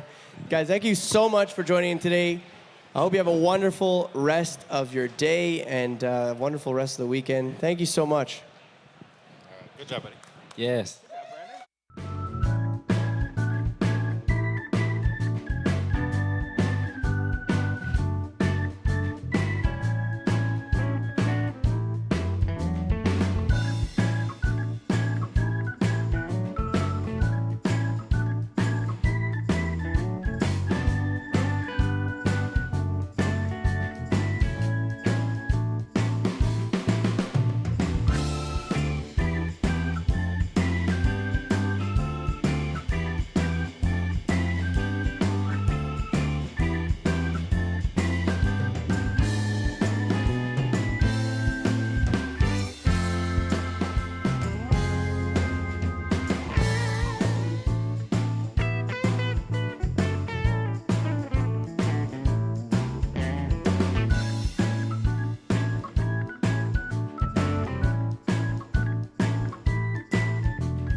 Sport Card Expo. How is everybody doing right now? Oh my God, most of you are cool, but those two people right there, this man right over there with the suspenders, just gave me a dirty look for some reason. So what do we say about dirty looks, guys? What do we say? No dirty looks, sir, okay? We're here to have a good time. We're here to have a great time. We have some very special guests on stage. If you don't know who they are legends in the sports card community. We have the one and only Tropical Thunder himself, the Trop. We got the Prince of Packs. Guys, he's still a kid. You can at least pretend if you don't know him. It's okay to make some noise. Right? And we got the one and only, the wizard himself, Mr. Johnny Five. Give it up. All right, so here's the deal. Today at the Sport Card Expo, we are so thrilled to be presenting Northern Rising from Maple Leaf Pro, a new pro wrestling organization. And because of that, we're getting rid of some free stuff. Who wants some free stuff?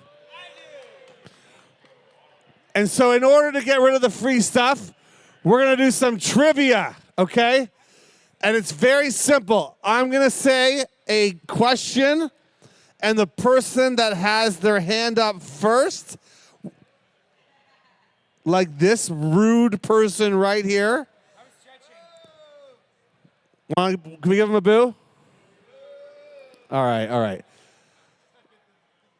You got your hand up first. You will then be given the opportunity to answer the question. That being said, if you have the audacity, the nerve, and as they say in French, the chutzpah, okay, to spit out the word before your hand's up, you will be physically removed from the premises, okay? I don't care how old you are, okay? I don't care if your parents here. You will be launched out of here. You hear me? I will remove all of them. Okay? We are not messing around. We're doing this proper. Okay? Are you going to stand there and give us attitude, or are you going to be a part of this, man? Okay, make a seat for this guy. Come on. Holy goodness.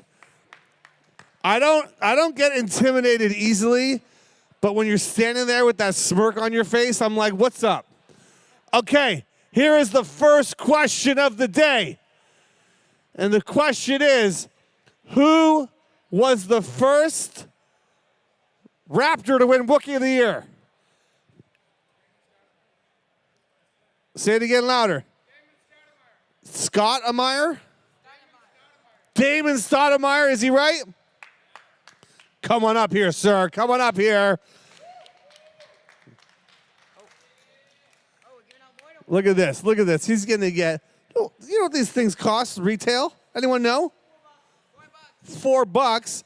I'm going to give him 6 of them. Who could tell me what 6 times 4? Who could tell me? Wait. This is a very important question. Who could tell me what 6 times 4? Yes, sir. Hey, wait. I'm surprised. Can you tell us what it is? Are you sure? Give it up for that man, okay? He is definitely smarter than he looks. Okay, no loitering. All right, that was an entry-level question. Who's ready for the next question? Name me one Blue Jay that has won MVP. Ricky Henderson? Has he ever played for the Blue Jays? Yeah, of course he did. Don't age yourself. Of course he did. But hang on a second. I like that you used that Ricky Henderson, but you were so off base with that. No, you can't answer another. Give me another answer. Okay, your name? Levi. Oh, what a great name. What's your answer? No. He said John Donaldson. Okay? Did you mean Josh Donaldson or did you mean John? Who gave you the idea of John? Oh, you said it, and then. Is he right, Josh Donaldson? That's right. Get up here, big man. Let's make some noise for Levi.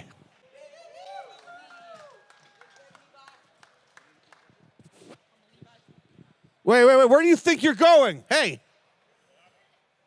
Guys, what do we say about people who leave mid-show?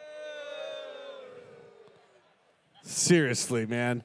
But what do we say about the people that come in mid-show? You guys. Okay, who needs friends like that when we got friends like you? Okay. Who can tell me the name of a Blue Jay World Series MVP?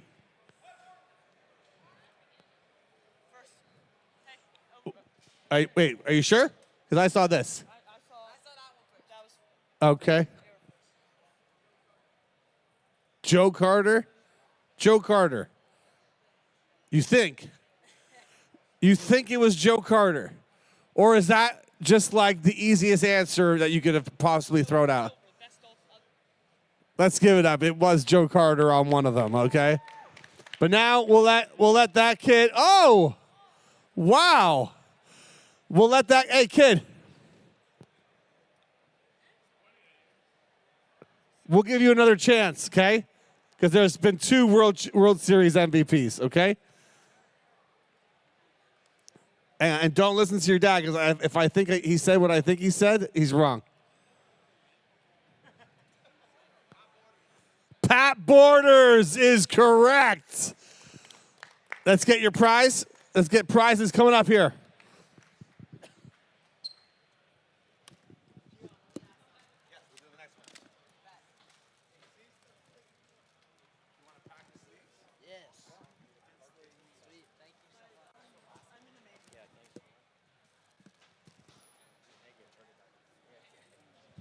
All right, let's give it up for these 2. And now it's time for, we have our celebrity guest questioner here. Are you ready, Levi? Who's winning the Stanley Cup playoffs this year?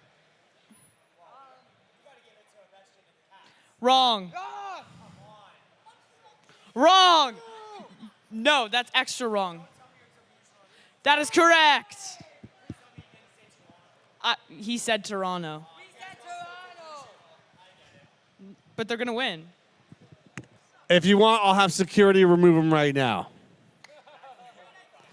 Because, ladies and gentlemen, the way we do things here is professionally, and Levi, I was not impressed with that very manipulative question, okay? That's my question originally. So we're going to have an even better question, and it's going to be brought to you by the Trop. What's going on, everybody? Here's a question for all of you. Who is the dunk champion that plays on the Raptors, or that used to play on the Raptors? It just became his 25th anniversary doing the dunk. Does anyone know? I'm looking for new hands over there. What about you over there? Yeah, you. Vince Carter is correct. Come on up.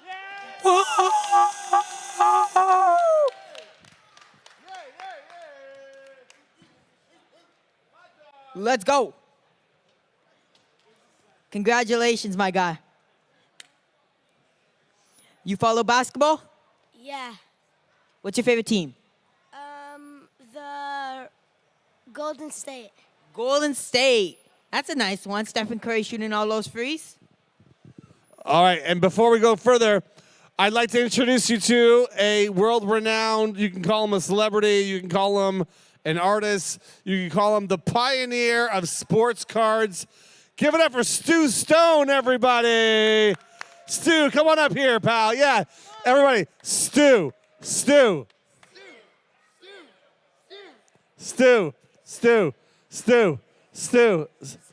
Now, for anyone who grew up in the 1980s in Toronto, this man and his family started a company called Sluggers, okay, which was a big, big deal. On top of that, he's been in films. He also was the voice of the TV show My Pet Monster. Anyone know that TV show? That was him. Stu Stone. He's been in Donnie Darko. He's been in a lot. And he is a sports nut. And so Stu is going to do his own question. Are you ready, Stu? Are you ready?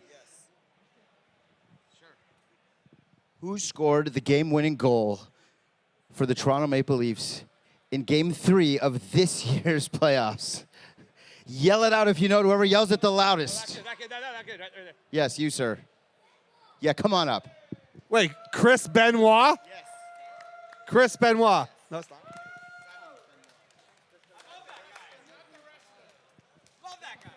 Not Chris Benoit. Okay, yes. I'm like, what? I'm not a hockey guy. I'm not a hockey guy. Now, who liked that question from Stu?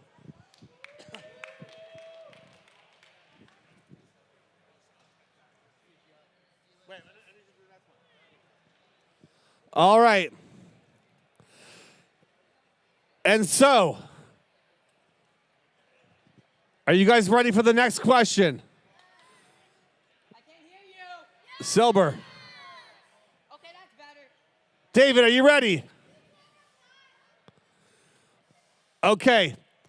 The next question is, who was the last Raptor to win Rookie of the Year? This young man with the, yes. Who? Are you sure? Are you sure? I'm not talking to you, I'm talking to that kid. Yes. Kid in the blue jacket, come on up here. Give it up for that guy. The future is bright with these youngsters.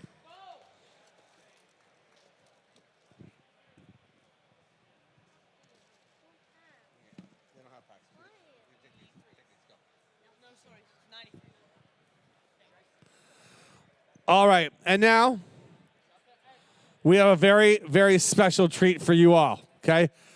I'd like for this man who's been so patient, so incredible, you, sir, please come on up here. Yeah, bring your bag. I don't trust some of the people in here. Bring your bag. Get up here. Come on up here, boss. This is my kind of guy.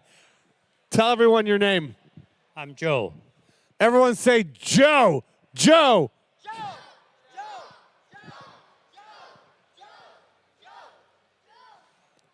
This crowd's electric for you, bro.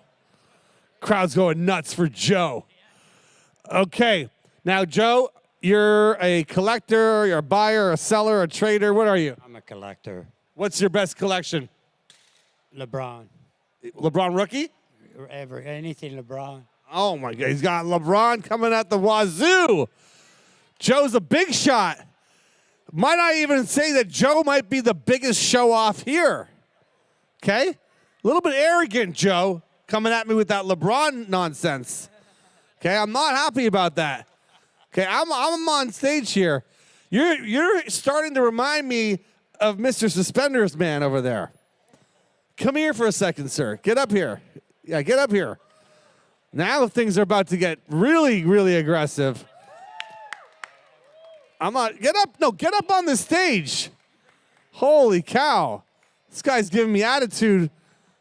Starting to get really feisty. Okay, come on up here. What's your name? Jack. Oh, we got Jack and Joe. Joe and Jack. Now let's see what kind of collection you have. What's your best piece? Collecting hockey. And what's your best piece? Actually, my best piece is baseball. It's Mickey Mantle and Ken Griffey Jr. signed by both on the same card. Whoa, we're talking serious dough here. Huh? Mickey Mantle? How did you get that? Just cracked wax. Crack wax? You pulled that card, but how is that possible? Mickey Mantle's been dead for years. 20-some-odd years ago. So 20 years ago, he was still dead? Yeah. And so is it a forged signature? No, just his signature and Ken Griffey Jr. I don't know if, do we trust Jack right now? Yes. Or is he trying to sell me a car? I don't know. I don't know if I trust anyone named Jack. Well, here's the thing, ladies and gentlemen, and you may not know this, okay? But in all actuality, both Joe and Jack are my good friends, and they are planted audience members. Okay? So they're up here because I want to let them know that I adore them both. They're both among some of my best friends, and I can't do this without you guys, okay? And so I've decided that here today, in order for me to actually profess my loyalty to one of you guys, in order to determine who's my favorite, Joe or Jack, here today at the Sport Card Expo, it's going to be Jack versus Joe in a slap fight.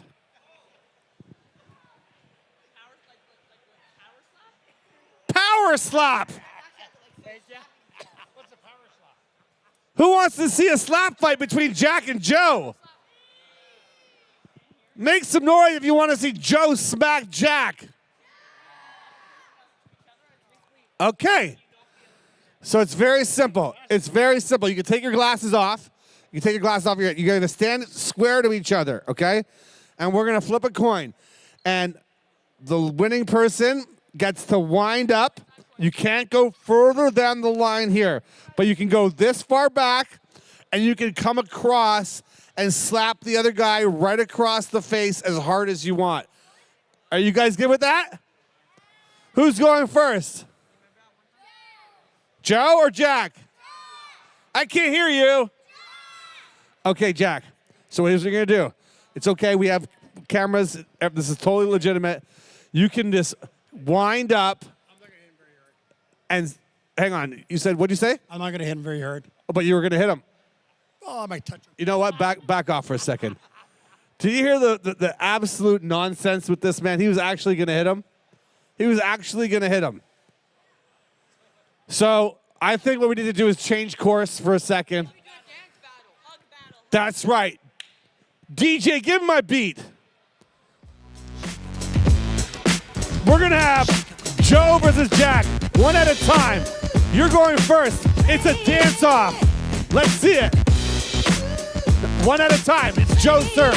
Go, Joe. Go, Joe.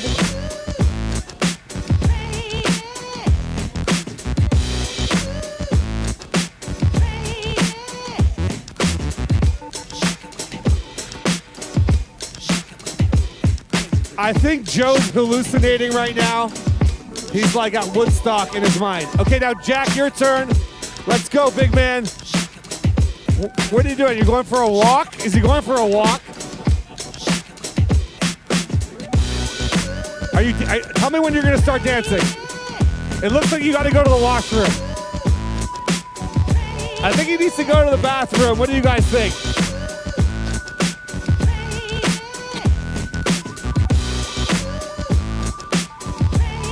All right, cut the music. Stop it right now. Stop it right now. Holy cow. Stop, stop, stop. Holy cow. I don't know if I can get that time back. But you guys have been so amazing and patient. By round of applause of the dance-off is the winner, Joe. Oh my gosh. That was cruel. Or was it Jack? That was cruel too. I'm going to do it one more time. Was it Joe? That definitely wasn't Joe. Or was it Jack? All right, let's get them both prizes. Let's give these guys both prizes. They're such good sports. David, are you ready?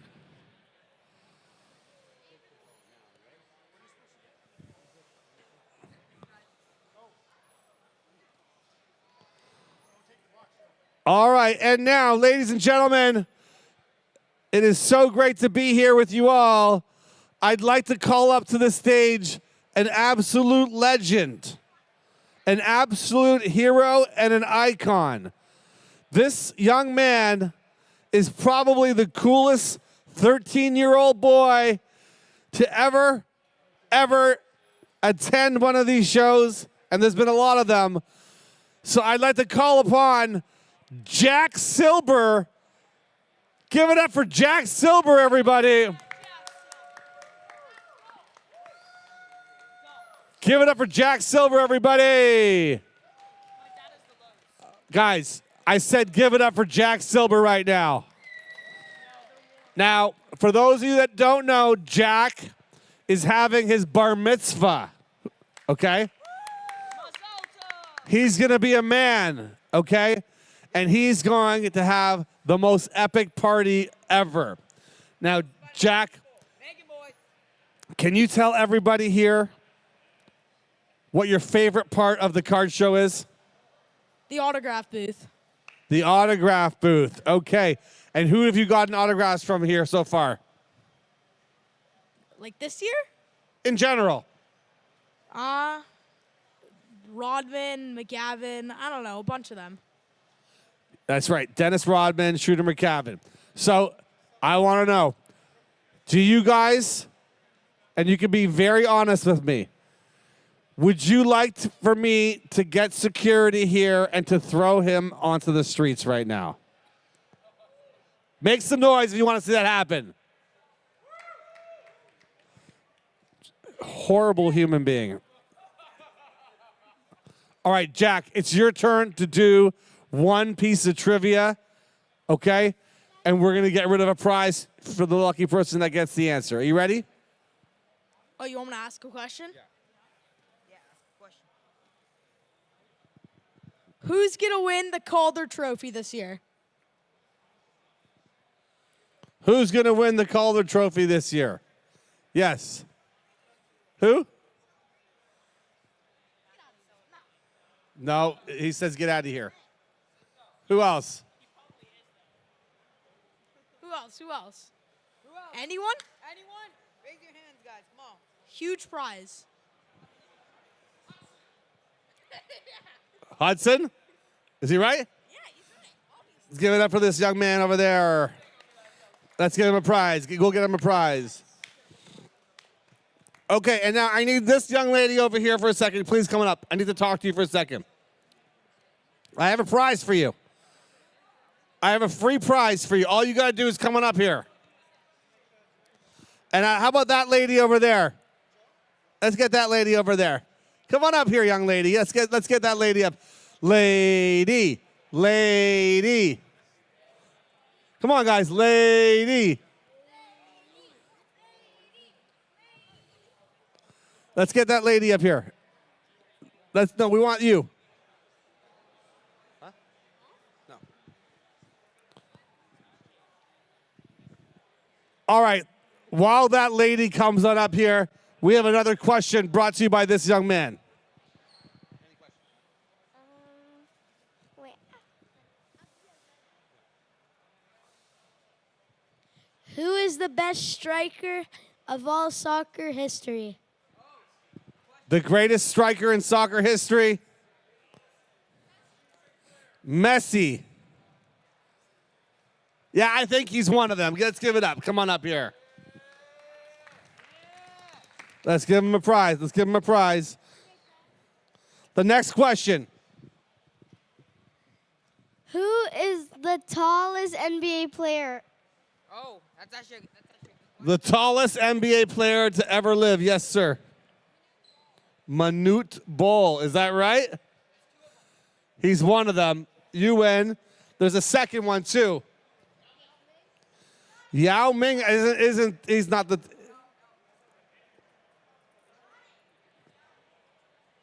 No. Yes. George Murison. Come on up here. Congratulations. George Murison was. Okay. Is there anyone from Nigeria here by chance? Is there anyone from Nigeria here by chance? Bonus question. I have a bonus question. How tall was he? That's a bonus question. Anyone know? Make some guesses. Yes. 7'7". Come on up here. How tall is LaMelo Ball?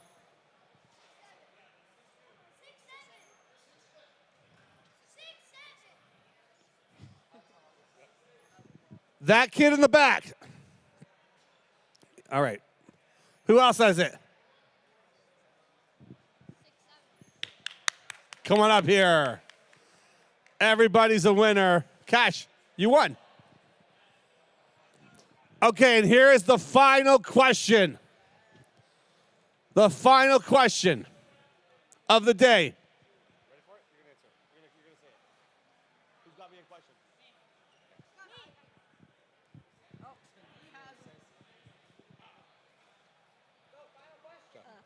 Who is the best NBA player of all time?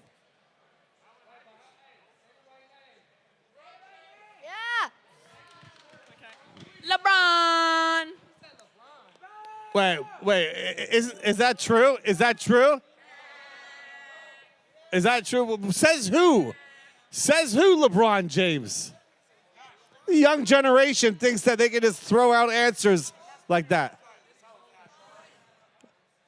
Who is...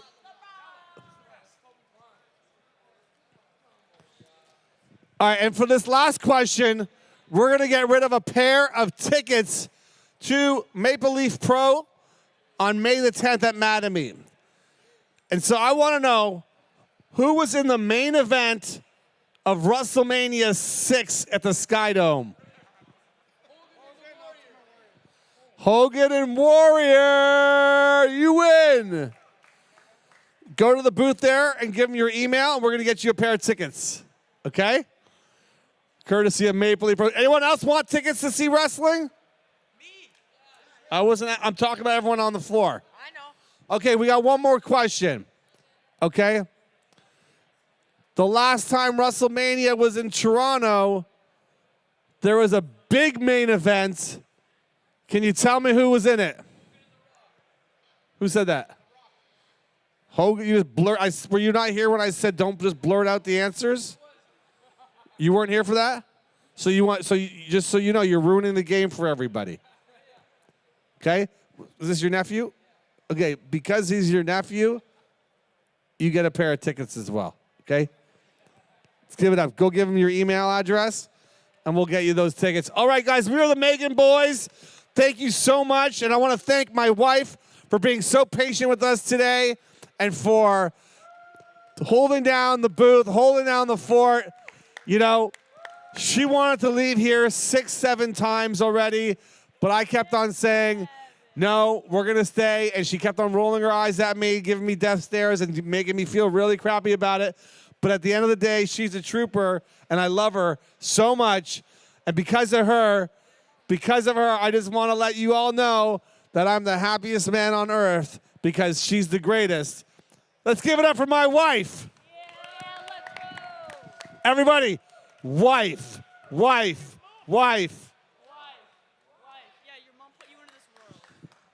And last but not least, I'd like to make some noise for my mom.